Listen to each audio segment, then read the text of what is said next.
घोडबंदर रोडवरील दिवसेंदिवस अपघाताच्या घटनांमध्ये वाढ होत असल्याचं दिसून येत आहे। ओवळा सिग्नलजवळ एसटी बस मेट्रोच्या पिलरला धडकल्याची घटना घडली आहे। या अपघातात 11 प्रवासी जखमी झाल्याची माहिती मिळत आहे।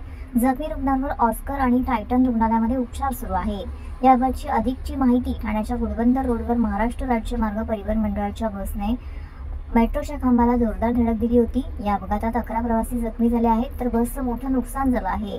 सोमवारी रात्री हा अपघात झाला आहे। हा अपघात नेमका कशामुळे झाला याबाबत अद्याप कोणतीही माहिती अधिकृतरित्या मिळू शकलेली नाहीये।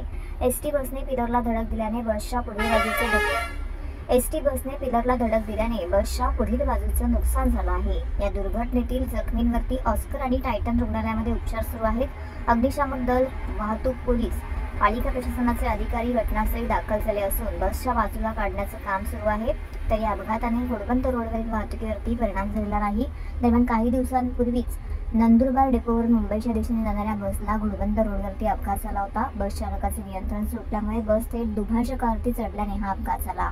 घोडबंदर रोडवरील मानपाडा पुलावरील ही घटना घडली होती। सुदैवाने यात कुठलीही जीवितहानी घडली नाही। 2 क्रेनच्या साहाय्याने ही बस बाजूला काढण्यात आली होती।